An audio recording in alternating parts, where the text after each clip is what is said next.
এই ভবের দুনিয়া ইভার নামে যা কিছু আছে সবটাই তার বাবা মায়ের পছন্দের। তার নিজস্ব পছন্দ বলতে কিচ্ছু নেই।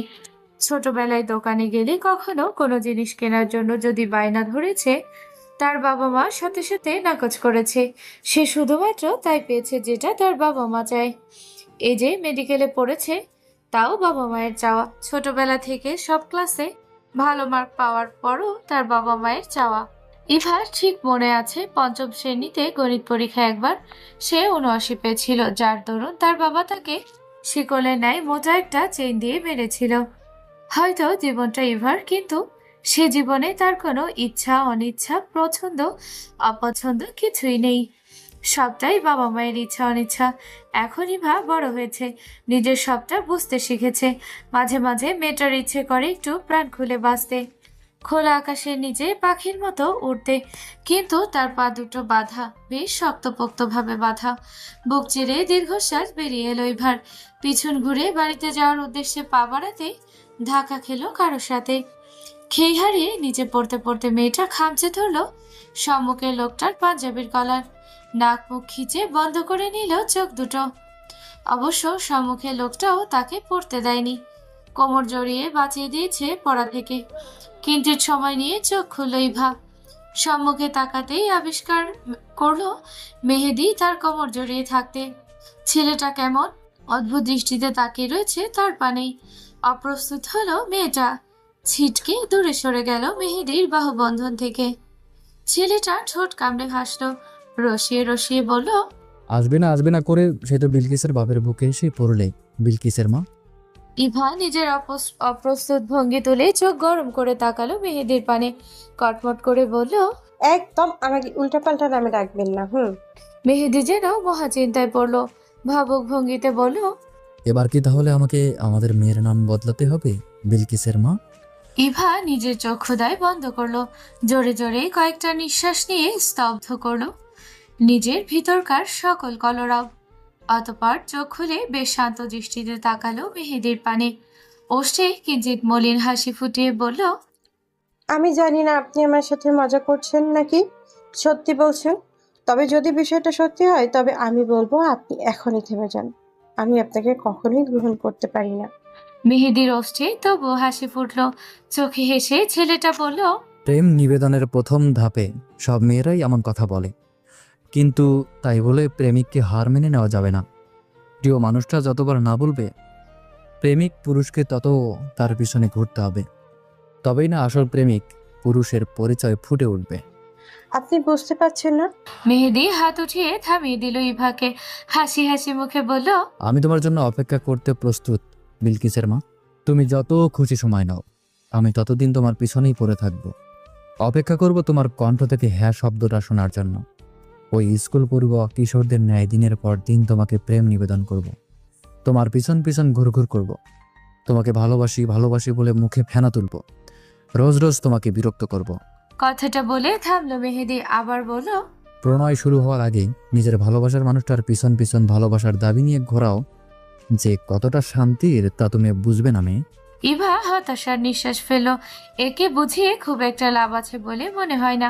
তবে ইভার মেহেদির কথার দ্বারা এটা বেশ ভালোভাবে বুঝেছে যে মেহেদি মজা করছে না তার সাথে, মন থেকেই বলছে কথাগুলো। ইভার কথা বাড়ালো না, মলিন কণ্ঠে বলল, আসছি। মেহেদিও আর আটকালো না ইভাকে। রাত কম হয়নি, মেয়েটার এখন বাড়ি ফেরা উচিত। মেহেদি আশেপাশে তাকালো, অতঃপর ইভার পানে একটু এগিয়ে বলল, আচ্ছা, তবে আমাকে ভুলে যাও না। গভীর রাতে তোমার কল্পনায় ঠাঁই দিও আমাকে। ভেবো আমাকে নিয়ে। আমাকে ভালোবাসার জন্য নিজের মনকে প্রস্তুত করো একটু একটু করে। ইভা শুনল মেহেদির প্রতিটি কথা, তবে উত্তর দিল না কেন। ছেলেটার পাশ কাটিয়ে বেরিয়ে চলে গেল যাওয়ার উদ্দেশ্যে। মেহেদিও পিছন ঘুরে তাকালো ইভার পানে, গলার স্বর একটু বাড়িয়ে বলল, সাবধানে যাবে, নিজের প্রতি খেয়াল রাখবে বিলকিসের মা। মনে রেখো, তোমার ভালো থাকা খারাপ থাকার সাথে এখন কিন্তু বিলকিসের বাপেরও ভালো থাকা খারাপ থাকা জড়িত। রাত বেড়েছে কিছুটা। আদর্শরা এখনো মনতাদের বাড়ি ছেড়ে যায়নি। ও বাড়িতে ফিরে যাওয়ার আগে আদর্শ আর মনতাকে একাকী এক ঘরে একটু কথা বলতে দেওয়া হবে। বিয়ে হলো, অথচ দুজনের না হলো বাসর আর না হলো একসাথে থাকা। এখন যদি একসাথে একটু কথা বলতেও দেওয়া না হয়, হয়তো আদর্শ আর মনতার একই সুতোয় বাঁধা পড়েছে। মাত্র কিছু সময়ের ব্যবধানে মনতার পরিচয়টা গড়িয়েছে আদর্শের স্ত্রী নামে। তবে তাদের একসাথে থাকতে এখনো অনেক বছর বাকি। মনতা বসেছিল তার নিজের কক্ষে। তার ভাবি তাকে এখানে এসে রেখে গেছে। যাওয়ার আগে বলে গেছে আদর্শ আসছে। সেই থেকে মেয়েটার হৃদয় এক অদ্ভুত অনুভূতিতে ভরে উঠেছে। কেমন ধুকপুক করছে বুকের ভিতরে। লজ্জা, ভয়, সংকোচ, ভালো লাগা সব মিলিয়ে এক মিশ্র অনুভূতিতে দিশেহারা মেয়েটা। মনতা জানে আজ তাদের বাসর রাত নয়, আর তার স্বামী নামক পুরুষটাও অপরিচিত নয় তার। তবুও কেন এমন হচ্ছে? হয়তো বিয়ের পর এই প্রথম স্বামীর সাথে বাক্যালাপ হবে, তাই এমন হচ্ছে। মনতার ভাবনার মধ্যে আদর্শ কক্ষের দরজা খুলে ঢুকলো ভিতরে। কেঁপে উঠল মনতা, আর অস্থিরতায় ভরে গেল তার চিত্ত। তবে মনে পড়ল ভাবির বলে যাওয়া শেষ কথাগুলো। আদর্শ আসলে তাকে সালাম করো। যতই বাসর রাত না হোক, বিয়ের পরে প্রথম সাক্ষাৎ তোমাদের। একই ক্লাসে পড়ো বলে আবার ভুলে বসো না সবটা। ভাবির বলা কথাগুলো মস্তিষ্কে হানা দিতে নড়ে চড়ে উঠল মনতা। আস্তে ধীরে উঠে দাঁড়ালো সে। একটু এগিয়ে গেল আদর্শের পানে, নম্র কণ্ঠে বলল, আসসালামু আলাইকুম। আদর্শ হাসলো। দরজাটা ফের আটকাতে আটকাতে বলল, ওয়ালাইকুম আসসালাম।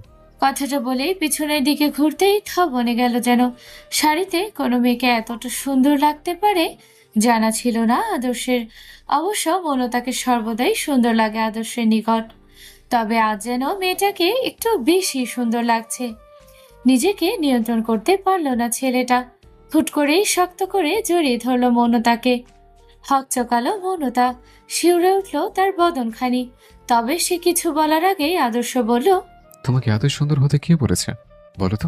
মনতা লজ্জা পেল, মুখ লুকালো আদর্শের বক্ষে, ধীর কণ্ঠে বলল, আপনি আমার থেকে বেশি সুন্দর। আদর্শ ভ্রু কুচকালো, মাথা নিচু করে মনতার পানে তাকিয়ে প্রশ্ন করলো, কি বলেছে? আমি আদর্শ ওষ্ঠ বাঁকিয়ে হাসলো। মনতাকে নিজের সাথে আরেকটু জড়িয়ে নিয়ে বলল, তুমি বললে বলেই মেনে নিলাম, অন্য কেউ বলেই মেনে নিতাম না। মনতা হাসলো আদর্শের সাথে, তবে বলল না কিছুই। আদর্শ তার হাতের বাঁধন ঢিলে করলো। মনতার মুখপানে তাকিয়ে বলল, এখন তো আমাদের বিয়ে হয়ে গেছে, আর কতদিন আপনি আপনি করে ডাকবে আমায়? যতদিন আপনি আমাকে ভালোবাসার কথা না বলবেন ততদিন। আচ্ছা, ততদিন না হয় আপনি আপনি করেই বলো। তবে তারপরে আমি আর একটা দিনও তুমি ছাড়া বরদাস্ত করবো না, বলে দিলাম। মনতা মৃদু হাসলো, মাথা নাড়িয়ে সায় জানালো আদর্শের কথায়।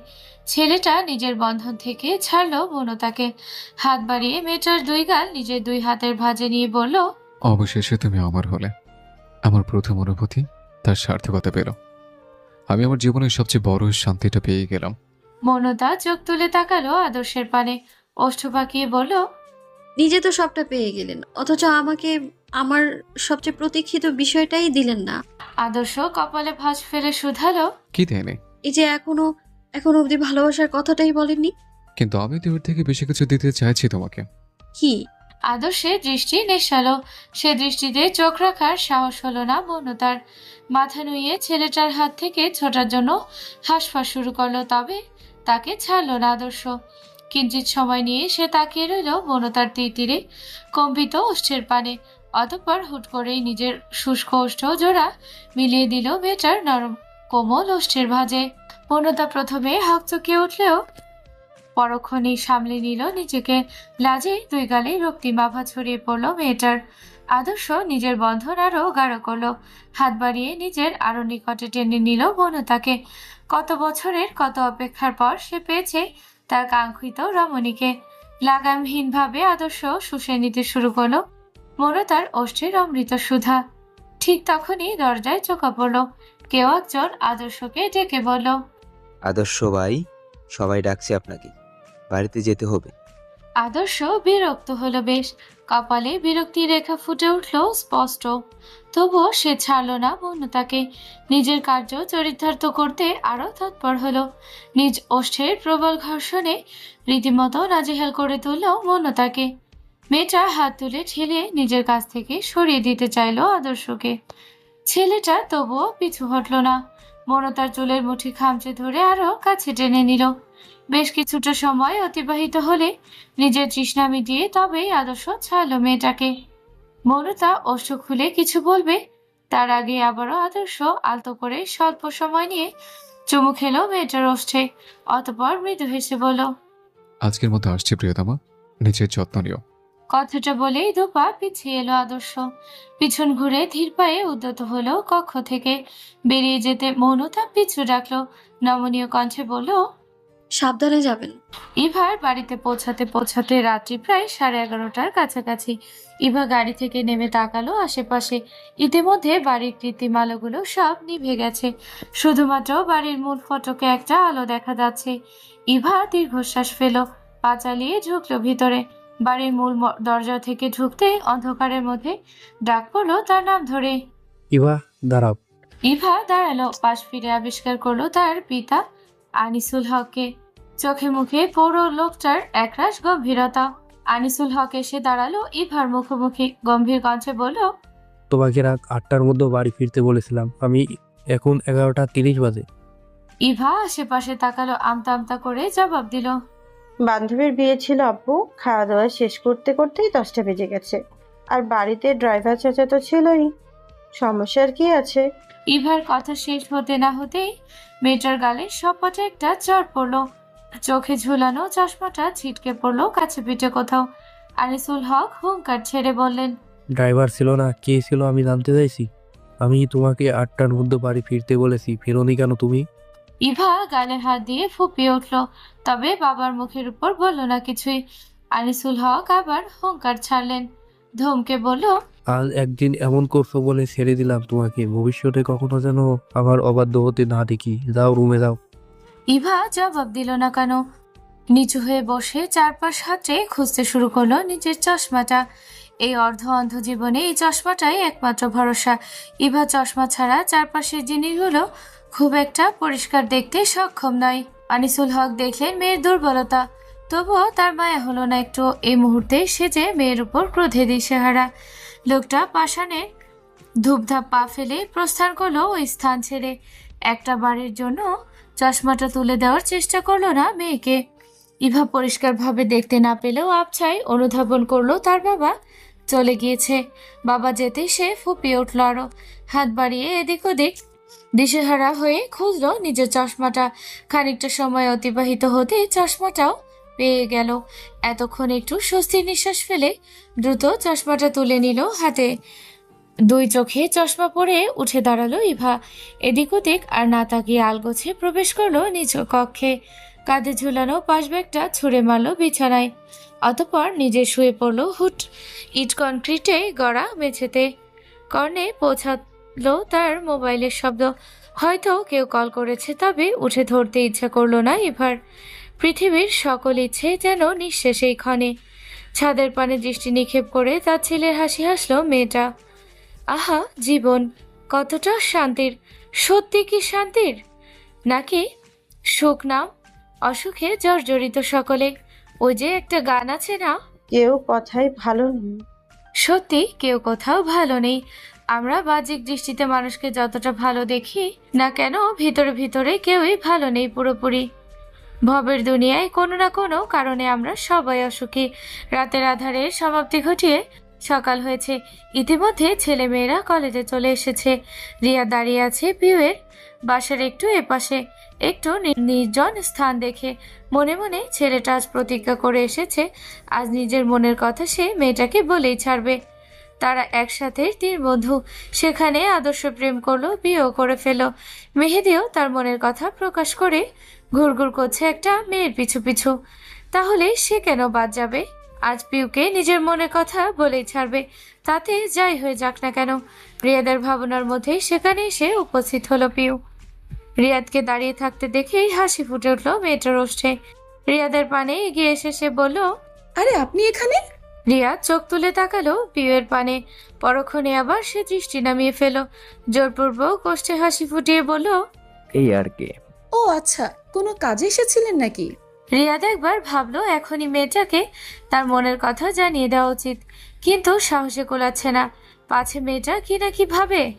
এখন তো তাও তার সাথে কথা বলে পরে, এই কথা জানার পরে যদি কথা বলাই বন্ধ করে দেয় তখন কি হবে? রিয়াদ এই মুহূর্তে এসেও চেপে যেতে চাইলেও নিজের মনের কথাটা আমতা আমতা করে জবাব দিল। এমনি এসেছিলাম। ও তাহলে কলেজে চলুন, ক্লাস শুরু হয়ে যাবে যে। রিয়াদ নিজের মনকে আবার বোঝালো, আজ যেহেতু বলতে এসেছে সুতরাং আজই বলে দেওয়া উচিত, তারপর যা হওয়ার হবে। জোরে জোরে কয়েকটা নিঃশ্বাস নিয়ে নিজের ভিতরে সাহস সঞ্চয় করলো ছেলেটা, অতঃপর বলল, তোমার সাথে কিছু কথা বলার আছে আমার। বলুন। পিউ বলেও চুপ রইল রিয়াদ। কিভাবে কি বলবে বুঝে উঠতে পারছে না ছেলেটা, নিজেকে কেমন ভীত ভীত লাগছে। বেশ কিছুক্ষণ সময় অতিবাহিত হতেও রিয়াদকে যখন কিছু বলতে দেখলো না, তখন পিউ ভ্রু কুচকালো, হাত বাড়িয়ে হাত ঘড়ির দিকে একবার তাকিয়ে বলল, আচ্ছা, আপনার যা বলার পরে বলবেন, এখন কলেজে যেতে হবে, ক্লাস শুরু হয়ে যাবে একটু পরই। কথাটা বলেই পিউ পা বাড়ালো সম্মুখের দিকে। না, আর দেরি করা যাবে না। রিয়াদের হৃদয় ঢোল পিটিয়ে জানান দিয়েছে। তাড়াতাড়ি বলো, গর্ধব মেয়েটা তো চলে যাচ্ছে। রিয়াদ নাক মুখ খিচে চোখ জোড়া বন্ধ করে নিল অতি দ্রুত। জোরে জোরে কয়েকটা নিঃশ্বাস নিয়ে ছটফটে কণ্ঠে বলল, আমি তোকে ভালোবাসি পিউ। পিউ থমকে দাঁড়ালো, পিছন ঘুরে অবিশ্বাস্য দৃষ্টিতে তাকালো রিয়াদের পানে।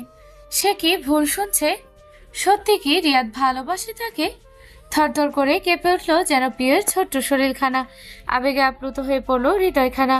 সেও তো ভালোবাসে রিয়াদকে, সে কবে এই পুরুষকে হৃদয়ের কোণে ঠাঁই দিয়েছে। কিন্তু এই পুরুষের যে তাকে ভালোবাসে ভাবনায় ছিল না পিউয়ের। ভেবেছিল সারা জীবন একতরফা ভালোবাসার দায় বয়ে বেড়াতে হবে, কষ্ট পেতে হবে, অথচ সৃষ্টিকর্তা তার সহায় হলো। তার ভালোবাসার মানুষের হৃদয় ও ভালোবাসার সঞ্চার ঘটল তার নামে। অপ্রত্যাশিত সুখকর কিছু শুনে স্তব্ধ হলো পিউ, কিছু বলতে চেয়েও পারল না।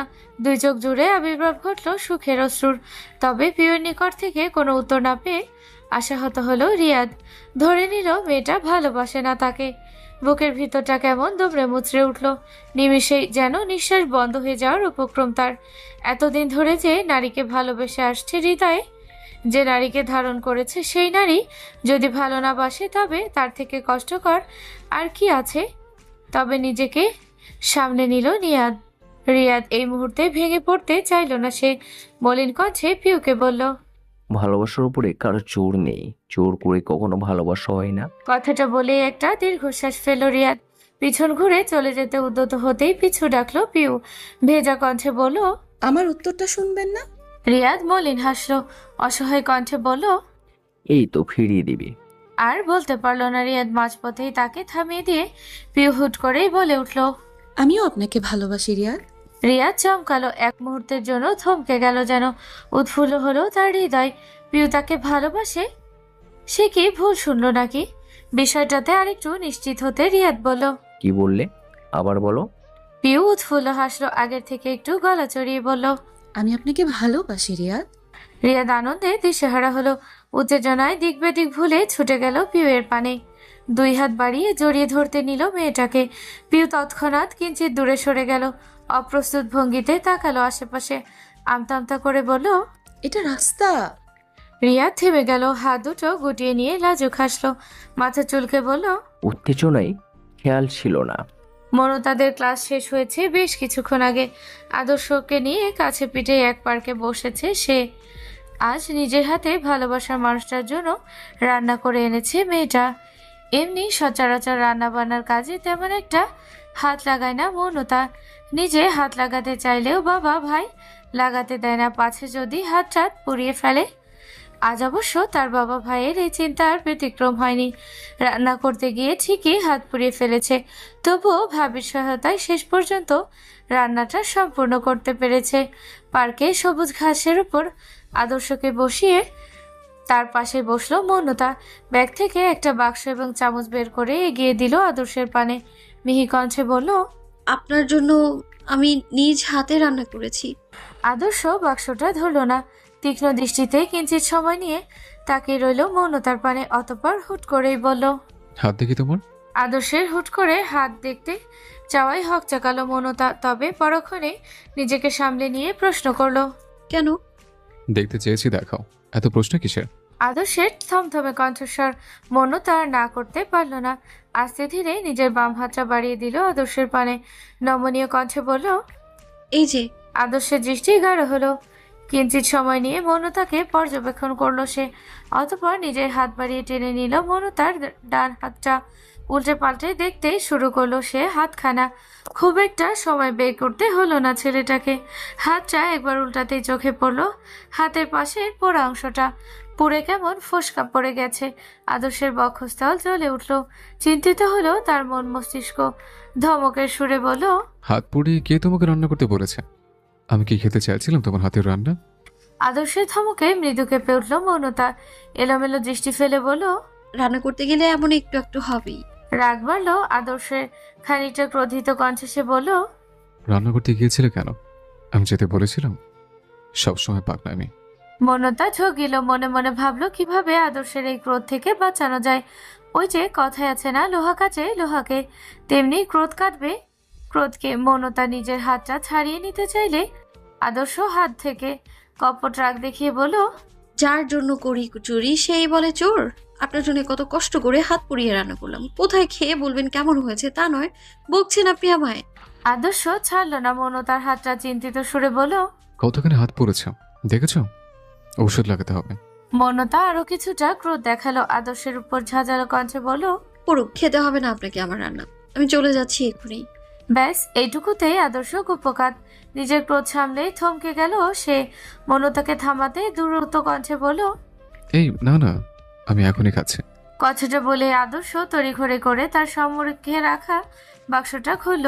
বাক্সের ভিতরে চোখ যেতেই চকচক করে উঠল তার চোখগুলো। ভুনা খিচুড়ি ভর্তি করে রাখা বক্সে ছেলেটার উষ্ঠে হাসি ফুটল।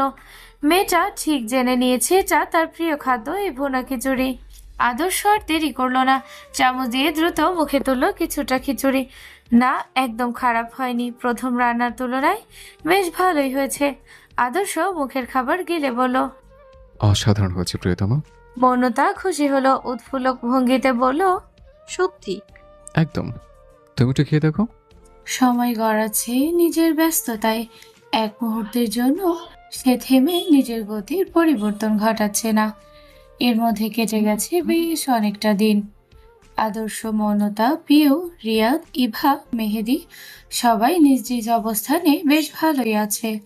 আদর্শ মৌনতার সে বিয়ে হলেও সংসারটা এখনো হয়নি, তবে সম্পর্কের বন্ধনটা গাঢ় হয়েছে। দুজনের ভালোবাসা পরিপক্কতা পেয়েছে বেশ। রিয়াদ, পিউ নিজেদের প্রণয়ের বেড়াজালে আবদ্ধ করেছে নিগুড়ভাবে। একে অন্যের সাথে সারা জীবন কাটানোর অঙ্গীকার করে নিয়েছে ইতোমধ্যে। আর বাকি রইল মেহেদি, ইভা। তারা দুজন সেই একই স্থানেই ঝুলে রয়েছে। মেহেদি এখনো ভালোবাসার দাবি নিয়ে ঘুরঘুর করছে ইভার পিছনে, আর মেয়েটা বারংবার ফিরিয়ে দিচ্ছে তাকে। এমন নয় যে ইভার হৃদয়ে মেহেদির জন্য ভালোবাসা নেই, অনুভূতি নেই। প্রথম দিকে ছেলেটার জন্য নিজের ভিতরে তেমন একটা টান অনুভব না করলেও ইদানিং ভীষণ টান অনুভব করে ইভা। মেহেদিকে আর ফিরিয়ে দিতে ইচ্ছে হয় না তার। মাঝে মাঝে মেয়েটার ইচ্ছা হয় পরিবারের সকল নিয়ম শৃঙ্খলার বাইরে যেতে, মেহেদিকে মেনে নিতে, ওই ছেলেটার প্রণয়ের রঙে নিজেকে রাঙাতে। কিন্তু সেই সাহস কোথায় মেয়েটার? সাহসের অভাবেই তো এতদিন ধরে এত কিছু সহ্য করেও আজ পর্যন্ত চাটু শব্দ করতে পারেনি মেয়েটা। সে যাই হোক, আদর্শরা দ্বিতীয় বর্ষের গণ্ডি পেরিয়ে তৃতীয় বর্ষে উন্নীত হয়েছে, তাও বেশ অনেকটা দিন। এ পর্যন্ত ভালোই চলছিল সবটা। তবে সুখী আর দীর্ঘস্থায়ী হয়। দুঃখের পরে যেমন সুখ আসে, তেমনি অল্প সময়ে মানুষকে সুখের সাগরের নিকট পরিচয় করিয়ে আবারও দুঃখ গ্রাস করে। আবার কিছু কিছু দুঃখ জীবনে শিক্ষা গ্রহণের জন্য প্রয়োজন রয়েছে। মৌনতা আর আদর্শের জীবনের এই দুঃখটা হয়তো শিক্ষা হয়েই নেমেছে। কয়েকটা দিন আগেই তারা সকলে তৃতীয় বর্ষের ক্লাস শেষ টেস্টে অংশগ্রহণ করেছিল, যার ফলাফল প্রকাশ হয়েছে আজ সকালে। কলেজে এসে ফলাফল বোর্ডে চোখ রাখতেই বিস্মিত হলো মৌনতা। আদর্শ সহ তাদের বন্ধুমহলের সকলে বিস্মিত হওয়ার কথা নয় কি? আদর্শ এবং মৌনতা দুজনই দুটো বিষয়ে ফেল করেছে। এও কি মেনে নেওয়ার মতো?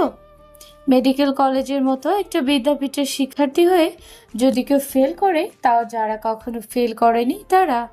মৌনতা নবম দশম শ্রেণী পর্যন্ত পড়াশোনায় তেমন একটা ভালো ছিল না, বা চেষ্টা ছিল না বিধায় দু একবার ফেলের স্বাদ গ্রহণ করেছে, তাও ক্লাস পরীক্ষায়। আর আদর্শ, সে নিজের আদর্শবাদিতা ধরে রেখে ছোট থেকে কখনো ফেল করেনি, অথচ আজ দেশ সেরা বিদ্যাপীঠে এসে সে একজন ফেল্ড ছাত্র হিসেবে পরিচিতি লাভ করেছে।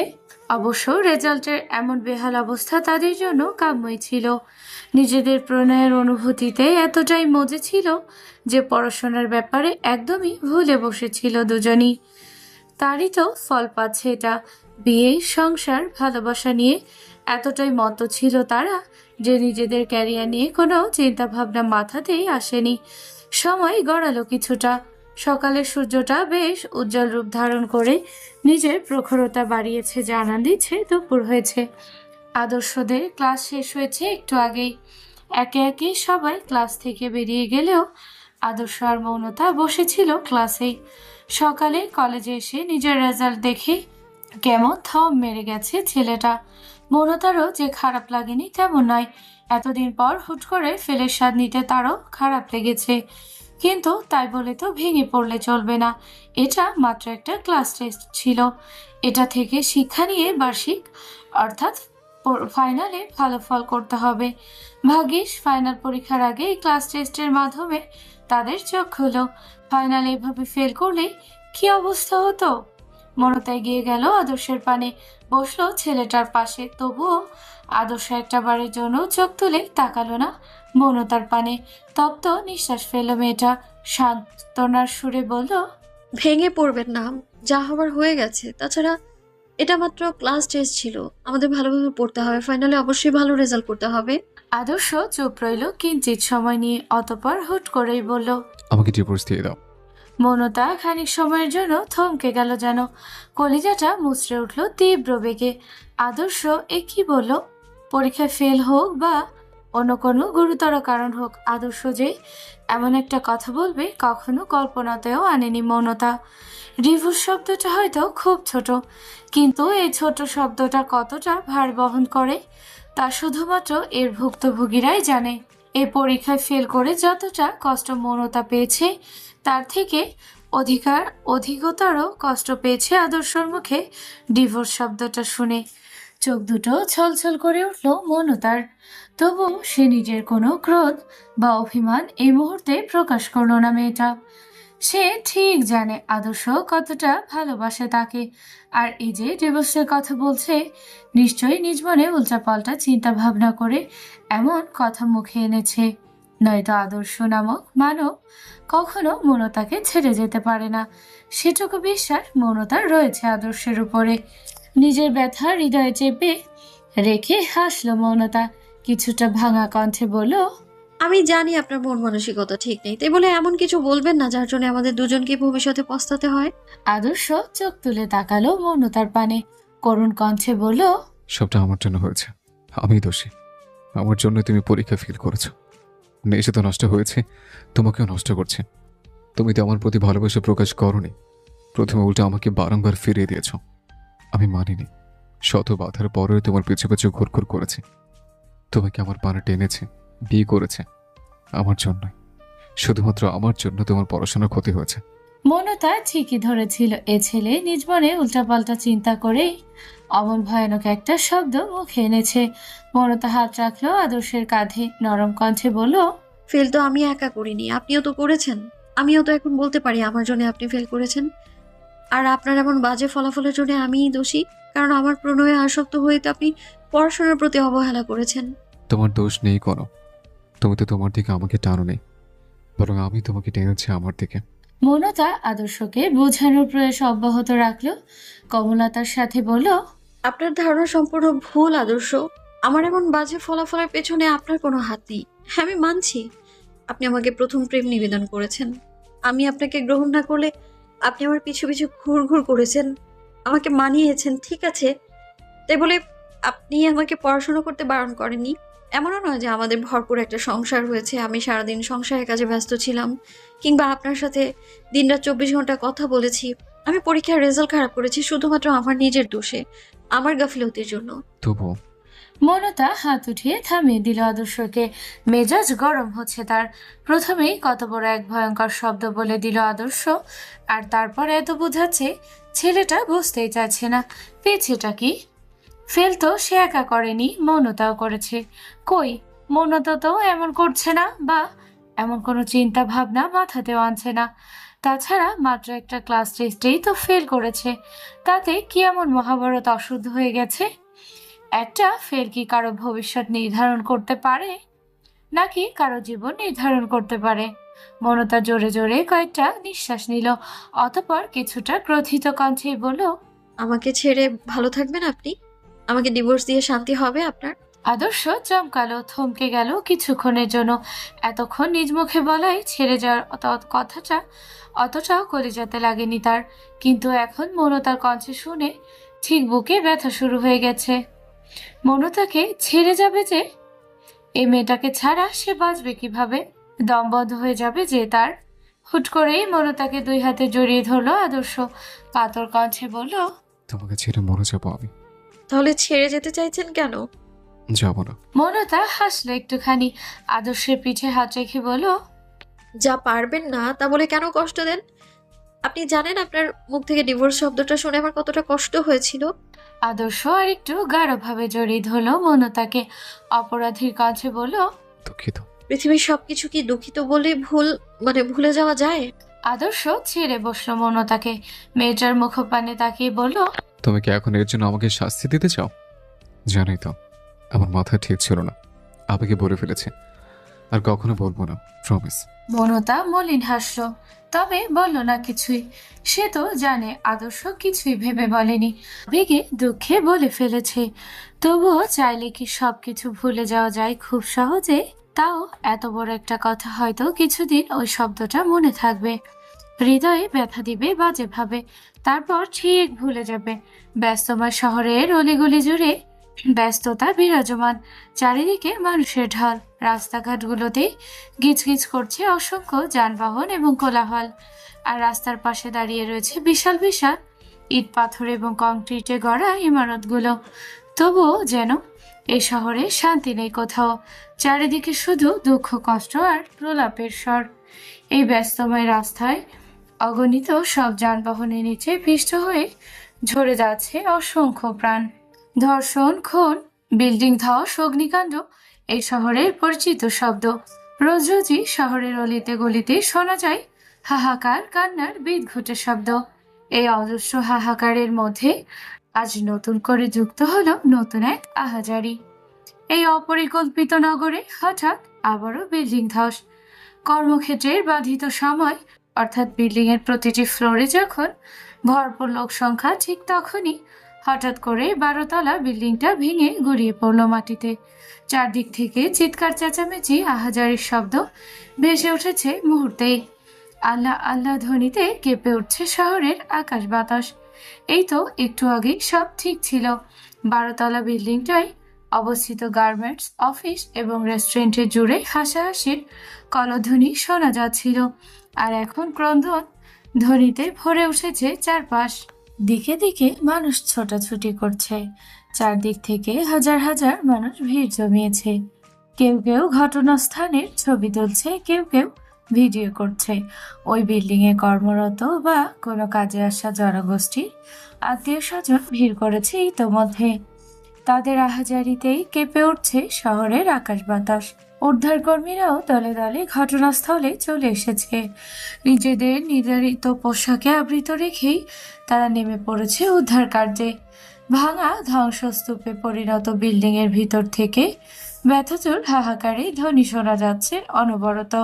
লাইনে লাইনে সাইরেন বাজিয়ে অ্যাম্বুলেন্সগুলো ঢুকতে শুরু করেছে। আশেপাশের সকল হাসপাতালের ডাক্তারদের প্রস্তুত থাকার আহ্বান জানিয়েছে সরকার। গুরুতর সব রোগীকে পাঠানো হচ্ছে হাসপাতালে, কিন্তু প্রাথমিক চিকিৎসার জন্য তো ডাক্তারের প্রয়োজন। অ্যাম্বুলেন্সের মধ্যে অবস্থানরত সময়টুকুর মধ্যে রোগীদের সেবা দেওয়ার জন্য ডাক্তার প্রয়োজন। তাছাড়া একজন ডাক্তারও বা একটানা কত ঘন্টা কাজ করতে পারে? সেও তো রক্ত মাংসে গড়া মানুষ। ক্লান্তি ভাব ঘিরে ধরে তাকে, ক্লান্তিতে বিশ্রামও প্রয়োজন হয়। শেষে আর উপায় না পেয়ে মেডিকেল কলেজে পড়া শিক্ষার্থীদের বিভিন্ন ভাগে বিভক্ত করে আলাদা আলাদা দল গঠন করা হয়েছে। গুরুতর রোগীর হাসপাতালে চিকিৎসা কার্যে বড় বড় ডাক্তারদের নিয়োজিত করা হলেও ঘটনাস্থানে অল্প স্বল্প ক্ষতের চিকিৎসা, প্রাথমিক চিকিৎসা এবং অ্যাম্বুলেন্সের মধ্যে অবস্থানরত সময়ে রোগীর চিকিৎসার জন্য মেডিকেলে পড়ুয়া শিক্ষার্থীদের দ্বারা গঠিত দলগুলোকে নিয়োজিত করা হয়েছে। আদর্শ, মৌনতা, পিউ, রিয়াদ, মেহেদি এবং ইভা সবাই এই দলগুলোর অংশ হিসেবে পড়েছে। উপর মহলের আদেশ পড়ার সাথে সাথে তারা সব ছুটে এসেছে ঘটনাস্থলে। চারদিকের হাহাকারে হৃদয় ভারী হয়ে উঠল সকলের। আগে কখনো এমন মর্মান্তিক ঘটনার সাক্ষী হয়নি কেউ, এই প্রথম। তবে এমন দুর্যোগ দেখে শোক প্রকাশের মতো সামান্য সময়টুকু নেই কারো হাতে। সবাই ভারী হৃদয় নিয়ে লেগে পড়েছে যার যার কাজে। দীর্ঘ 27 ঘন্টা অতিবাহিত হয়েছে, এখনো উদ্ধার কার্যে অর্ধেকটাও সম্পন্ন হয়নি। এ তো কোনো সমতল বা সমান স্থানে উদ্ধার কাজ নয়, বিশাল এক ভবনে ধসে পড়া স্তূপের উদ্ধার কাজ। ইট, পাথর, রডের মতো কঠিন পদার্থ দিয়ে পরিপূর্ণ পুরো ধ্বংসাবশেষ। সেই কঠিন পদার্থকে ঠেলে সরিয়ে নিহত, আহত কিংবা শরীরে অসংখ্য ক্ষত নিয়ে ব্যথায় জর্জরিত প্রাণগুলো খুব সাবধানে বের করে আনছে উদ্ধারকর্মীরা। এত মানুষের এমন হৃদয় বিদারক দৃশ্য দেখে হাত পা গুটিয়ে বসে থাকতে পারেনি আশেপাশের মানুষজন। তারা নিজ উদ্যোগে উদ্ধার কার্যে হাত লাগিয়েছে, সাহায্য করছে উদ্ধারকর্মীদের কার্যে। ইভা, মৌনতা, পিউ, আদর্শ, রিয়াদ, মেহেদি এদিক ওদিক ছোটাছুটি করে রোগীদের টুকটাক চিকিৎসা দিচ্ছে। কিন্তু মেহেদির হঠাৎ হঠাৎ কেমন যেন মনটা আনচান আনচান করছে। যদিও এমন মর্মান্তিক দৃশ্যের দর্শন যে কারো হৃদয় নাড়িয়ে দিতে পারে, তবে মেহেদির হৃদয় একটু বেশি ভারী হয়ে উঠেছে। মনটা ভীষণ কুগাইছে। বারবার কেন যেন মনে হচ্ছে সেও এভাবে হয়তো হারিয়ে যাবে এদের মতোই।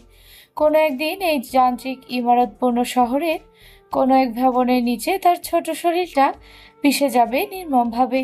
তীব্র ব্যথায় জর্জরিত হয়ে নিঃশ্বাস আটকে মারা যাবে। হয়তো এই মানুষগুলো নেয় শেষ একবার বাঁচার সেও চেষ্টা করবে, আর্তনাদ করবে, চিৎকার করবে, কিন্তু ভাগ্য তাহার সহায় হবে না। মেহেদি কোনো কাজে মন বসাতে পারছে না। বুকের ভেতরটাও ব্যথা করছে ভীষণভাবে। নিজেকেই যেন এই মুহূর্তে রোগী মনে হচ্ছে। একজন রোগী কিভাবে আরেকজন রোগীর সেবা দিবে? মেহেদি ক্যাম্প থেকে বেরিয়ে গেল। তার এখন একটু হাওয়া পরিবর্তন প্রয়োজন, মস্তিষ্কটা ঠিক করা প্রয়োজন। হয়তো এখানে আহত রোগীদের চিকিৎসা তারা খুব একটা দেয় না, তা মেডিকেলে পড়ুয়া শেষের দিকে শিক্ষার্থীরাই বেশি দেয়। তারা শুধুমাত্র দৌড়ে ঝাঁপিয়ে সাহায্য করে, আবার মাঝে মাঝে অতি প্রয়োজনে নিজেরাও হাত লাগায়। তবুও এই মুহূর্তে একটু সাহায্যই অনেক সাহায্য। মেহেদি বাইরে বেরোতেই তার চোখে পড়ল ইভাকে। মেয়েটা হাতে কি কি ওষুধ নিয়ে যেন ছোটাছুটি করছে। ছেলেটা হুট করেই কেন যেন মনে হলো তার জীবনটাও যদি এদের মতো অকালে ঝরে যায়, তবে ইভাকে আর তার দেখা হবে না। মেহেদি এগিয়ে গেল ইভার পানে, নিজেকে সামলে নিয়ে ডাকলো, ইভা। ইভা ছোটাছুটিতে ব্যস্ত, নিজের হাতের কাজ চালাতে চালাতে বলল, কিছু বলবেন? একবার ঘাড় ঘুরিয়ে তাকালো ধসে পড়া বিল্ডিংটার ধ্বংসাবশেষের পানে, অতঃপর কিছুটা করুণ কণ্ঠে বলল, যদি কখনো শোনো এই যান্ত্রিক শহরের কোনো দুর্ঘটনায় আমিও ওই মানুষগুলোর মতো অকালে ঝরে গেছি, তবে কি তুমি আমার জন্য কাঁদবে, আমার জন্য কষ্ট পাবে? ইভা ততটা পাত্তা দিল না মেহেদির কথায়। এখানকার পরিস্থিতি দর্শনে তাদের মতোই হয়তো ছেলেটার মন খারাপ হয়েছে, তাই এমন কথা বলছে। ইভা একবার ফিরেও তাকালো না মেহেদির পানে, বরং ব্যস্ততা দেখিয়ে বলল, আপনি এখানে এসব বলতে এসেছেন? একজন ডাক্তার এতটা নরম চিত্তের অধিকারী হলে হয় বলুন, নিজের ক্যাম্পে ফিরে গিয়ে এই অসুস্থ মানুষগুলো চিকিৎসা দিন, বরং মানুষগুলো বেঁচে যাবে আর সৃষ্টিকর্তাও খুশি হবেন। মেহেদি নিজেও জানে এই পরিস্থিতিতে এমন চিন্তা ভাবনা মোটেই বাঞ্ছনীয় নয় তার। তবুও কেন যেন মনটাকে আটকাতে পারে না, চলে আসে এসব চিন্তা ভাবনা। মনের উপরই কি আর কারো হাত আছে? মেহেদি তপ্ত নিঃশ্বাস ফেলল, অতঃপর বলল, আমি তোমাকে ভালোবাসি ইভা। আমি বলছি না তুমিও আমাকে ভালোবাসো, কিংবা তোমার আমাকে ভালোবাসতেই হবে। আমি শুধুমাত্র তোমাকে এইটুকুই বলবো যে তুমি আমাকে ভালোবাসতে না পারো, অন্য কাউকেও ভালোবেসো না দয়া করে। আমি মরেও তা সহ্য করতে পারবো না। মেহেদি থামলো, আবার বলল, আমি তোমাকে ছোঁয়ার অধিকার পাইনি, হয়তো সেই অধিকার পাওয়ার আগেই আমাকে তোমার জীবন থেকে, এই পৃথিবী থেকে হারাতে হবে। তবে তোমাকে ছোঁয়ার আমার তীব্র বাসনা ছিল ইভা। দীর্ঘশ্বাস ফেলল ছেলেটা, ধরা গলায় বলল, যে অঙ্গে আমার স্পর্শ করার সাধ্য হয়নি, সেই অঙ্গে আর কাউকে স্পর্শ করতে দিও না ইভা, আমি সইতে পারবো না। ইভা থমকালো। মেহেদী শেষোক্ত প্রতিটি কথা হৃদয়ে আঘাত হানল মেয়েটার। তাছাড়া ছেলেটা কখনো তার নাম ধরেও ডাকেনি। এর আগেই যখনই তার সাথে কথা বলেছে তখনই বিলকিসের মা, হাইজেনিকের বাচ্চা কিংবা পাপা কি পারি বলেই ডেকেছে। ইভার কেন যেন বুকের ভিতরে হঠাৎ তোলপাড় শুরু হলো। অবশেষে সে মেহেদীর পানে চোখ তুলে তাকালো। হয়তো বলতে চেয়েছিল কয়েকটা শব্দ কিংবা বাক্য, তবে সে সুযোগ আর দিল না মেহেদী। নিজের কণ্ঠে তোলা কথাগুলো কোনো মতে শেষ করে ঝড়ের বেগে প্রস্থান করলো সে। ইভা কিঞ্চিত সময় নিয়ে চেয়ে রইল মেহেদীর চলে যাওয়ার পানে তাকিয়ে, অতঃপর আবারও ব্যস্ত হয়ে পড়ল নিজ কার্যে। এখন পরিস্থিতিটাই তেমন নেই যে কেউ খুব সময় নিয়ে কাউকে নিয়ে ভাববে বা কারো পিছনে ছুটবে তার হৃদয় শান্ত করার উদ্দেশ্যে। কেটে গেল আরো কিছু ঘন্টা, এখনো উদ্ধার কাজ সম্পন্ন হয়নি। উদ্ধারকর্মী, সাধারণ জনগণের সাথে মেডিকেল কলেজের কিছু শিক্ষার্থীরাও হাত লাগিয়েছে। ঘটনাস্থলে যে ক্যাম্প করা হয়েছে বা যে প্রাথমিক চিকিৎসাগুলো দেওয়া হচ্ছে তাতে বেশিরভাগই মেডিকেলে পড়ুয়া, শেষ বর্ষ কিংবা ইন্টার্নি চলমান এমন শিক্ষার্থীদেরই প্রাধান্য দেওয়া হচ্ছে। তারা তো এক প্রকার ডাক্তার হয়েই গেছে। আর মেডিকেল কলেজের প্রথম দিকের শিক্ষার্থীদের বেশিরভাগই ক্যাম্পে কর্মরতদের সাহায্যের জন্য পাঠানো হয়েছে। কিন্তু এখানে এসে এত মানুষের আহাজারি শুনে অনেকেই সিদ্ধান্ত নিয়েছে উদ্ধারকর্মীদের সাথে হাত লাগাবে। নিজের সিদ্ধান্ত মোতাবেক বেশ কিছু দল কাজে নেমে পড়েছে। এর মধ্যে আদর্শ, রিয়াদ এবং মেহেদীও বাদ যায়নি। এই মুহূর্তে প্রাথমিক চিকিৎসা দেওয়ার জন্য কর্মরত শিক্ষার্থীদের সাহায্যের থেকেও উদ্ধার কাজ চালানো বেশি গুরুত্বপূর্ণ মনে হয়েছে তাদের। যদি ভবনের নিচে চাপা পড়া মানুষদের খুব দ্রুত বের করেই না আনা হয়, তাহলে চিকিৎসা কাদের দিবে? ইট পাথর, বড় বড় দেয়াল, রড কেটে যে সংখ্যক রোগীদের বের করে আনা সম্ভব হচ্ছে, তাদের চিকিৎসা দেওয়ার জন্য যথেষ্ট জনবল এখানে আছে। তাছাড়া এই উদ্ধার কাজে দেরিতে হওয়াতে অনেকেই অতিরিক্ত রক্তক্ষরণ, তীব্র যন্ত্রণায় কাতরাতে কাতরাতে মৃত্যুর কোলে ঢলে পড়েছে। তীব্র গরমে এতটা সময় পড়ে থাকায় অনেক মৃতদেহে পানি জমতে শুরু করেছে। ইতোমধ্যে ফুলে উঠেছে। আদর্শ, রিয়াদ, মেহেদীরা যে দলে ছিল তারা বেশ কসরত করে অনেক প্রচেষ্টায় ইট কনক্রিটে গড়া ঢলে পড়া একটা দেয়াল এবং রড কেটে ফেটে ফাঁকা করলো কিছুটা জায়গা। সেই ফাঁকা জায়গা থেকে দলের কয়েকজন ঢুকলো ধসা ভবনের ভিতরে, আর কয়েকজনকে ওখানেই রেখে গেল অপেক্ষায়। পরিকল্পনা ছিল যারা ভিতরে ঢুকবে তারা আহত বা নিহতদের নিয়ে এসে বাইরের অপেক্ষারতদের নিকট তুলে দিবে। তারা আবার তাদের নিয়ে ছুটবে চিকিৎসার উদ্দেশ্যে বা স্বজনদের নিকট। কিন্তু হায় ভাগ্য বুঝি তাদের সহায় হলো না। তাদের দিক থেকে মুখ ফিরিয়ে ভাগ্য চলল নিষ্ঠুরতার পানে। এক নির্মমতায় যোগ দিল আর আরেক নির্মমতা। ভবন ধসায় চাপা পড়া জনগোষ্ঠীকে উদ্ধারে নেমে তারাই চাপা পড়লো সে ভবনের নিচে। এমনি ধসা ভবন, হয়তো ভাঙা দেয়াল রডের সাথে বেঁধে নড়বড়ে অবস্থায় দাঁড়িয়েছিল মাথার উপরের ছাদটা। আদর্শদের দলে যে অংশটা ভিতরে গেল তাদের নাড়াচাড়িতে মুহূর্তেই নড়বড়ে ছাদটা আরো নড়বড়ে হলো, হুড়মুড়ে ভেঙে গেল তাদের উপরে। চারপাশে হই হই শুরু হয়ে গেল। মানুষজন ছুটে আসতে শুরু করেছে দলে দলে। উদ্ধারকর্মীদের একটা দলও ছুটে এসেছে এদিকটায়। এক বিপদের মধ্যে হুট করে অন্য বিপদ। ইতোমধ্যে চারপাশে খবর হয়ে গেছে মেডিকেল কলেজের শিক্ষার্থীরা উদ্ধার কাজে অংশগ্রহণ করতে গিয়ে দশা ভবনের নিচে চাপা পড়েছে। বেহাল দশা তাদের। খবরটা ক্যাম্প পর্যন্ত চলে গিয়েছে। মনতা, পিউ এবং ইভার কর্ণে পৌঁছাতে সময় নেয়নি বেশি। তারা তিনজনেই বেশ ভালোভাবেই জানে আদর্শ, রিয়াদ এবং মেহেদীও এই উদ্ধার কার্যে অংশগ্রহণ করেছে। তবে কি তাদের দলেরই কিছু হলো?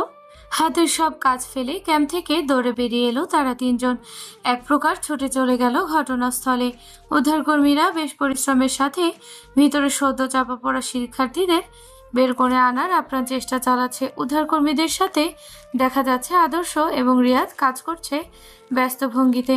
চোখে মুখে তাদের চিন্তার ছাপ স্পষ্ট। তারা দুইজন তখন বাইরে থেকে যাওয়া দলের অংশের সাথে ছিল।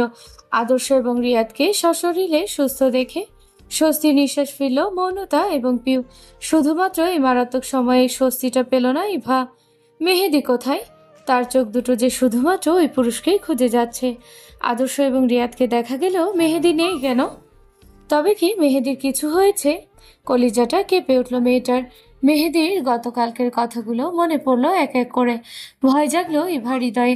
কলিজাটা মনে হচ্ছে ব্যথায় ছিঁড়ে যাবে। তবে কি মেহেদির বলা গতকালকের কথাগুলোই ফলতে শুরু করেছে? না না, মেহেদির কিছু হতে পারে না। ছেলেটাকে এখন তার মনের কথা বলা হয়নি, ভালোবাসি বলা হয়নি।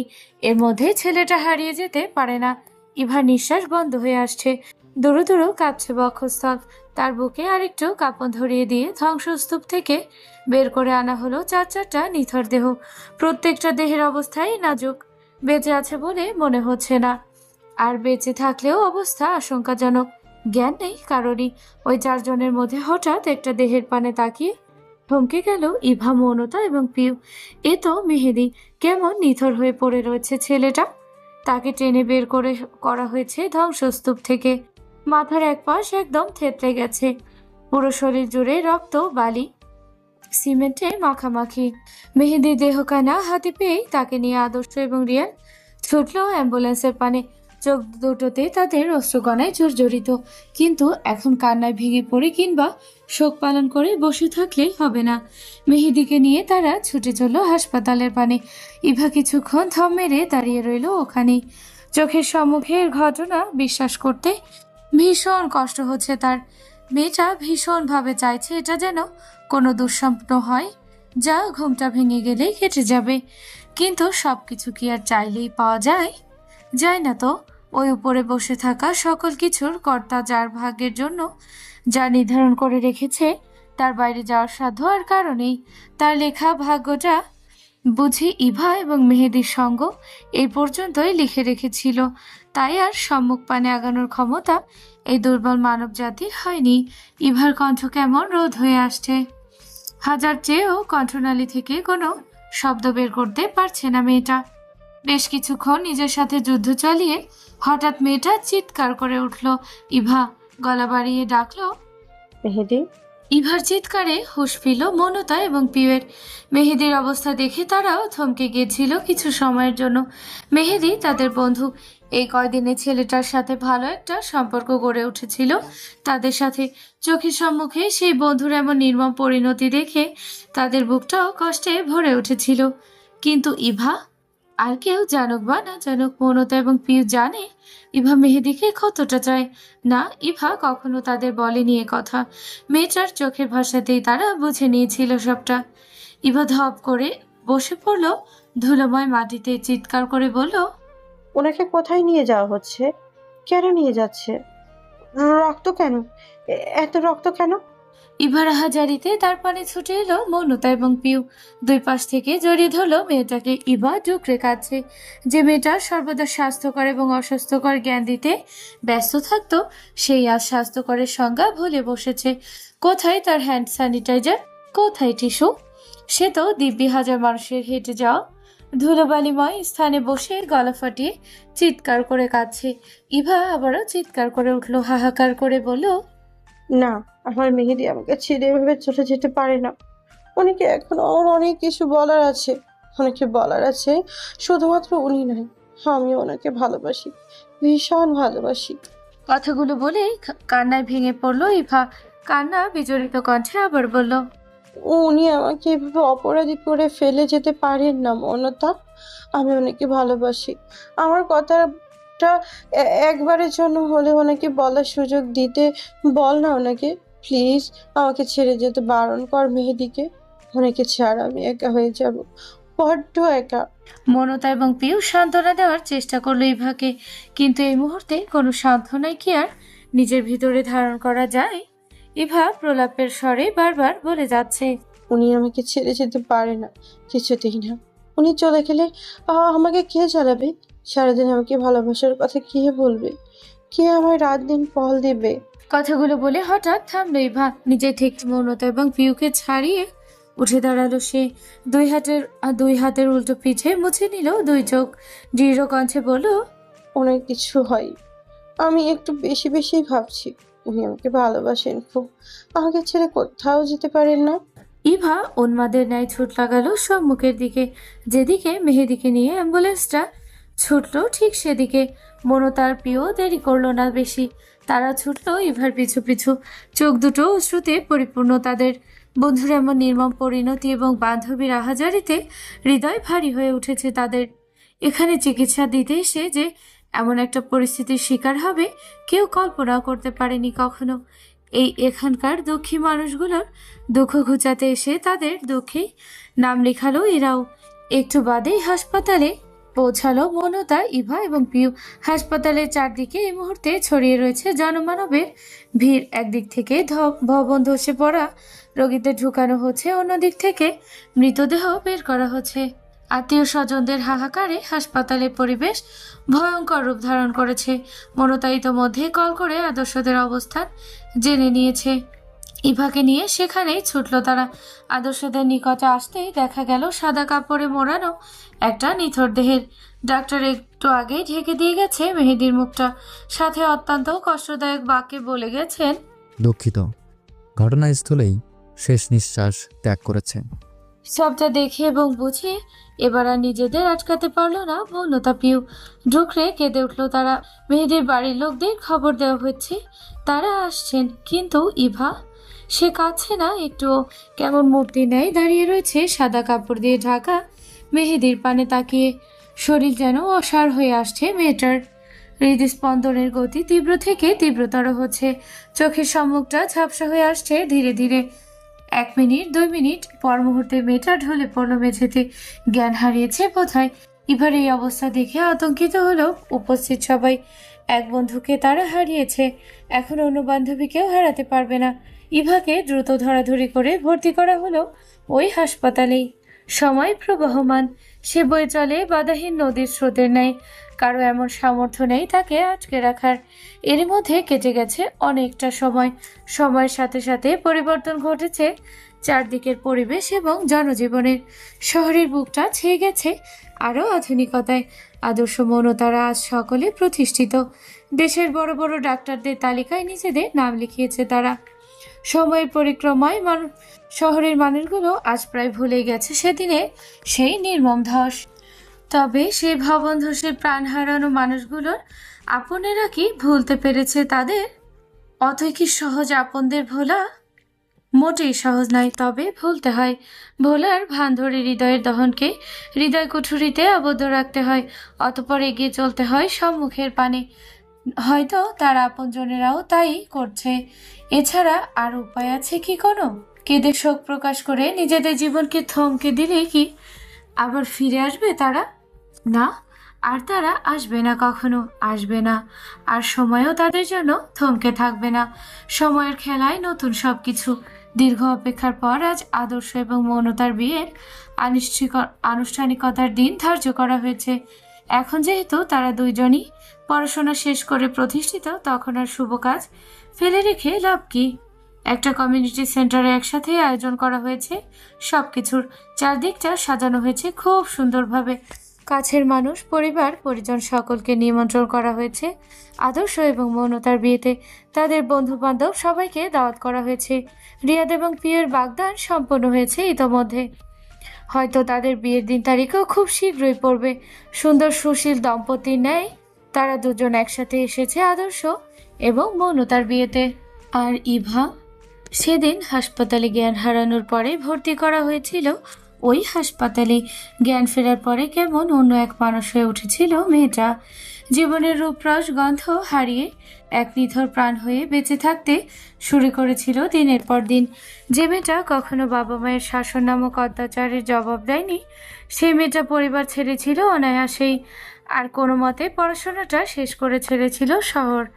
যে শহরে মেহেদির স্মৃতি বিরাজমান, সে শহরে আর থাকেনি ইভা। ডাক্তারি পাশ করে অজপড়া গায়ের এক চিকিৎসালয়ে চাকরি নিয়েছিল। সেখানেই তার বসবাস। গ্রামের গরিব মানুষদের চিকিৎসা আর মেহেদির ভালোবাসায় স্মৃতিচারণ নিয়েই এখনো বেঁচে আছে মেয়েটা। মেহেদি ব্যতীত তার জীবন আর কখনো রং আসেনি।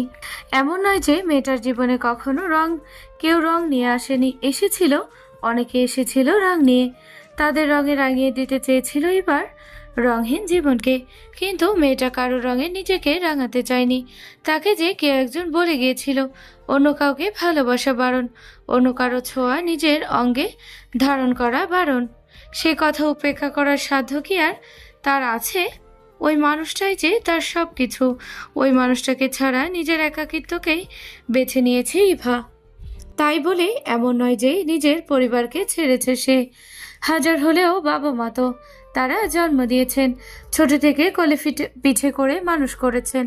তারা যদি জন্ম না দিত তাহলে ইভা কিভাবে এই পৃথিবীর দেখা পেত? কিভাবে খুঁজে পেত মেহেদি নামক এক প্রেমিক পুরুষকে? মেয়েটার সাথে তার পরিবারে যোগাযোগ আছে, মাঝে মাঝে শহরে আসা হয় দেখা করার জন্য, তবে থাকা হয় না খুব একটা। এই যে প্রিয় বন্ধু বান্ধবীর বিয়ে উপলক্ষে আজও ইভা এসেছে গ্রাম থেকে। শরীরে তার ছাই রঙা একখানা চিকন পাড়ের শাড়ি জড়ানো, চোখে মোটা ফ্রেমের চশমা, চুলগুলো ঢিলে ঢালা এক খোপায় আবদ্ধ, মুখশ্রীতে আর কোনো সাজগোছের লেশমাত্র নেই। হাতে ইভা গিফট পেপারে মোড়ানো একটা বাক্স নিয়ে এগিয়ে গেল স্টেজের পানে। সেখানে রাজকীয় দুটি চেয়ারে পাশাপাশি বসে রয়েছে আদর্শ এবং মৌনতা। মেয়েটাকে আজ পার্লারের ভারী মেকআপে সাজানো হয়েছে, তার উপর শরীরে আবার ভারী লেহেঙ্গা আর গহনায় পরিপূর্ণ। তবে এই সাজে মোটেও খারাপ লাগছে না মৌনতাকে, বরং একটু বেশি সুন্দর লাগছে। আজকের সাজে অবশ্য পিছিয়ে নেই আদর্শ। শরীরে সোনালি কারুকাজের একখানা শেরওয়ানি জড়িয়েছে সে, মাথায় পাগড়ি নিতে ভুল করেনি মোটেই। ইভা একগাল হাসলো, হাতের উপহারটা এগিয়ে দিল মৌনতার পানে, মিষ্টি করে বলল, তোদের জন্য শুভকামনা রইল, তোদের আগামী দিনের পথ চলা শুভ হোক।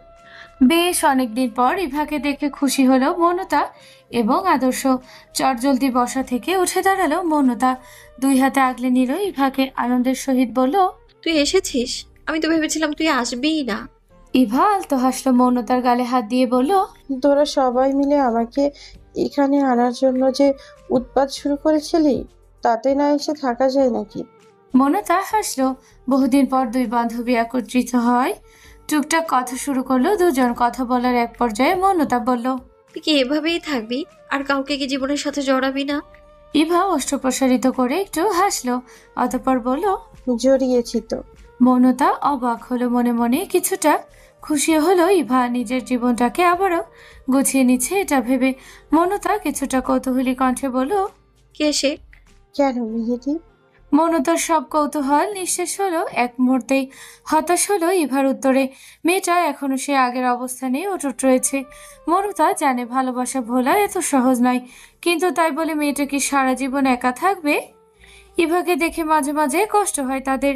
সেই ঘটনার পর মেয়েটা হুট করেই বদলে গেল, জীবনের ছন্দও বদলে কেমন গুটিয়ে গেল। মৌনতা মলিন কণ্ঠে বলল, অতীতকে ভুলে জীবনটা কি নতুন করে শুরু করা যায় না ইভা? কে বলেছে সে আমার অতীত? আমার অতীত, বর্তমান, ভবিষ্যৎ সবটা জুড়েই তো শুধুমাত্র তারই বিচরণ। মৌনতা বুঝলো ইভার সাথে কথা বাড়িয়ে লাভ হবে না কোনো, এত বছরেও হয়নি। মেয়েটা মেহেদিতে অভ্যস্ত হয়ে উঠেছে দিনকে দিন, থাকুক না হয় সে তার সেই অভ্যস্ততাতে। আর কিছু বলল না মৌনতা, বুক চিরে শুধুমাত্র দীর্ঘশ্বাস চাপা প্রকাশ করলো প্রিয় বান্ধবীর জন্য। রাত গড়িয়েছে কিছুটা, চারদিকে নীরবতা ছেয়ে যেতে শুরু করেছে ধীরে ধীরে। আদর্শ এবং মৌনতার বিয়ের আনুষ্ঠানিকতা শেষ হয়েছে মাত্র কিছুক্ষণ। কমিউনিটি সেন্টার থেকে মেয়েটাকে সোজা নিয়ে আসা হয়েছে আদর্শদের বাড়িতে। এখানে এনে আবার বেশ কিছু নিয়ম পালন করে ঢুকিয়ে দেওয়া হয়েছে পুষ্পসজ্জিত একটি কক্ষে। মৌনতা এই মুহূর্তে বসে রয়েছে আদর্শের কক্ষে। চারদিকে ফুলে ফুলিয়ে ভরিয়ে তোলা হয়েছে আজ কক্ষটা। কেমন লজ্জা, ভয়, সংকোচ ঘিরে ধরেছে মেয়েটাকে। বুকের ভিতরে কেমন ঝিপঝিপ আওয়াজের ঝড় উঠেছে। যদিও আদর্শের সাথে তার বিয়ে হয়েছে আরো অনেক আগে, কিন্তু একসাথে থাকা এই প্রথম। স্বামী স্ত্রীর প্রথম রাতটা তাদের কেমন কাটবে, আদর্শ কি করবে না করবে ভেবে ভেবে হাত পা ঠান্ডা হয়ে আসছে মৌনতার। মেয়েটার ভাবনার মধ্যে খট করে শব্দ হলো একটা, কেঁপে উঠল মৌনতা আর চোখে তাকিয়ে দেখলো আদর্শ এসেছে। মৌনতার হাসপাস বাড়তে লাগলো, তবুও ভাবিদের সেখানে বলি ভুলল না সে। বিছানা ছেড়ে উঠে দাঁড়ালো মেয়েটার, নম্র কণ্ঠে আদর্শকে বলল, আসসালামু আলাইকুম। আদর্শ এগিয়ে গিয়ে মুখোমুখি দাঁড়ালো। মৌনতার ওষ্ঠে হাসি ফুটিয়ে বলল, ওয়ালাইকুম আসসালাম। ব্যাস এটুকুতে আবার চুপ হয়ে গেল দুজন। মৌনতা আর কি বলবে ভেবে পেল না। আদর্শ চুপ করে দেখছে তার বউকে, অনেক অপেক্ষা পর পাওয়া কাঙ্ক্ষিত মেয়েটাকে। আদর্শের এহেন দৃষ্টিতে অস্বস্তি বোধ হলো মৌনতার। ভিতরে ভিতরে কেমন অদ্ভুত এক অনুভূতির শিহরণ যাচ্ছে। মেয়েটা আর দাঁড়াতে পারল না ওই দৃষ্টিতে সম্মুখে। হাঁসফাঁস করে আবার পা বাড়ালো বিছানার পানি। ঠিক তখনই মৌনতার সম্মুখে হাঁটু গেড়ে বসে পড়লো আদর্শ। পকেট থেকে একটা রিং বের করে পরিয়ে দিল, ধরলো মেয়েটার সামনে। আদুরে কণ্ঠে বলল, ভালোবাসি বউ। মৌনতার ওষ্ঠে হাসি ফুটলো। হৃদয় তৃপ্তিতে ভরে গেল মুহূর্তেই। সব ভয় সংকোচ উবে গিয়ে সেখানে স্থান করে নিল একরাশ ভালোবাসা। আদর্শ অবশেষে তাকে ভালোবাসি বলেছে।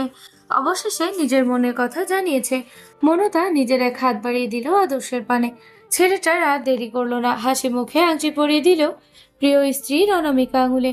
মৌনতা লাজুক হাসলো, লাজুক কণ্ঠে বলল, আমিও আপনাকে ভালোবাসি। আদর্শ উঠে দাঁড়ালো, কপট রাগ দেখিয়ে বলল। আপনি বলা বারণ ছিল। মৌনতা হেসে ফেললো। হুট করে এসে জড়িয়ে ধরলো আদর্শকে। ছেলেটার বক্ষে মুখ লুকিয়ে বলল, আমিও তোমাকে ভালোবাসি। মধ্যরাত, চারপাশে নীরব নিস্তব্ধ মিছিল বিরাজমান। ইভা দাঁড়িয়ে রয়েছে তার কফের বারান্দায়, হাতে তার ধোয়া ওঠানো কফি। কতদিন পর সে চিরচেনা শহরে নিজ কক্ষের বারান্দায় দাঁড়িয়েছে মেয়েটা। এ যেন বহু বছর পর। ইভা হাতের কফির মগে ঠোঁট ছোঁয়ালো, অনুভব করলো তার পাশে এসে দাঁড়িয়েছে কেউ একজন। ইভা সেদিকে তাকালো না, কফির মগে চুমুক দিতে দিতে বলল, আজ আসতে এতটা দেরি করলে যে? সেই কখন থেকে তোমার অপেক্ষায় ছিলাম। পাশের ছেলেটা কপট রাগ দেখালো, নাক মুখ কুঁচকে বলল, আর তুমি যে আমাকে ফেলে রেখে যে বিয়েতে গিয়েছিলে তার বেলায় আমিও তো তখন তোমার অপেক্ষায় ছিলাম। ইভা হাসলো, পাশের ছেলেটার পানে তাকিয়ে বলল, ওরা আমাকে আবার নিজের জীবনটা গুছিয়ে নিতে বলছে মেহেদি। মেহেদি চোখ বড় বড় করে ফেললো, কণ্ঠে কিছুটা ক্রোধ টেটে বলল, আমার বন্ধু বান্ধব এখন দেখছি আমার বউয়ের ঘটকালি শুরু করেছে। তা তুমি ওদের কি বলেছ? তুমিও কি ওদের কথায় সায় জানিয়ে দিয়েছো নাকি? ইভা প্রত্যুত্তরে বলল না কিছুই, শুধু হাসলো মেহেদির পানে তাকিয়ে। মেহেদি আরো তেতে গেল, আঙুল উঁচিয়ে ইভাকে শাসিয়ে বলল, খবরদার বিলকিসের মা, আমাকে ছেড়ে অন্য কোনো ছেলের কথা ভাবলেও তোমাকে খুন করে ফেলবো আমি। ইভা ছোট টিপে হাসলো, মজার ছলে বলল, ভাবছি আমিও ওদের কথা মেনে নিব এবার। আর কতকাল একা থাকবো? মেহেদি প্রচন্ড ক্ষেপে গেল এবার। ক্ষিপ্ত কণ্ঠে বলল, কেন? আমি যে সর্বদা তোমার সাথে থাকি তাতে তোমার হয় না? এরপরও নিজেকে একা মনে হয় তোমার? ঠিক আছে, মেনে নাও তুমি ওদের কথা, আমি চললাম। ইভা বুঝলো ছেলেটা রেগে যাচ্ছে। সে কফির মগটা রেখে ধরতে গেল মেহেদিকে, তাড়াহুড়ো করে বলল, এই না না, আমি তো মজা করছিলাম। কিন্তু মেহেদি সে কোথায়? মরিচিকার ন্যায় উবে গেল এই সেই মুহূর্তে। ইভা তবুও ভেঙে পড়ল না, আলতো হাসলো সে। মেয়েটা ঠিক জানে মেহেদি আবার আসবে তার কাছে, বাস্তবে না হোক তার কল্পনায় আবার ধরা দিবে। হাসপাতালে সেদিন ইভার জ্ঞান ফেরার পর মেয়েটা নিজের জীবনে উপলব্ধি করেছিল অন্য এক জগৎকে, যে জগৎটা শুধুমাত্র মেহেদিকে ঘিরে। ইভার কল্পনায় মেহেদি ধরা দিতে শুরু করেছিল, ভালোবাসতে শুরু করেছিল। ছেলেটা এই পৃথিবীর বুকে না থাকলেও ইভার কল্পনা জুড়ে আষ্টে পৃষ্ঠে জড়িয়েছিল। ইভা একজন মেডিকেল শিক্ষার্থী ছিল তখন। সে নিজেও জানতো এটা তার মানসিক সমস্যার কারণ হয়েছে। হঠাৎ মেহেদিকে হারিয়ে মস্তিষ্কে সে ধাক্কা সামলাতে পারেনি বলেই তারা এক অংশ জুড়ে মেহেদিকে ছাই দিয়েছে। কিন্তু মেয়েটার ভয় ছিল যদি কেউ কোনো ক্রমে এ কথা জানতে পারে তবে তাকে মানসিক রোগী বানিয়ে দিবে, ডাক্তার দেখিয়ে তার কল্পনা থেকে মেহেদিকে সরিয়ে দিবে। কিন্তু ইভা তো মেহেদিকে নিয়েই ভালো আছে, বাস্তবে না হোক কল্পনায় মেহেদিকে সে পেয়েছে। কল্পনায় ভালোবাসা, রাগ, অভিমান সবটাই প্রাধান্য পাচ্ছে দুজনের মধ্যে। ইভার কাছ থেকে অন্তত এই মেহেদিটাকে যেন কেউ কেড়ে নিতে না পারে। তাই তো সে প্রথম ছেড়েছিল পরিবার আর তারপরে শহর।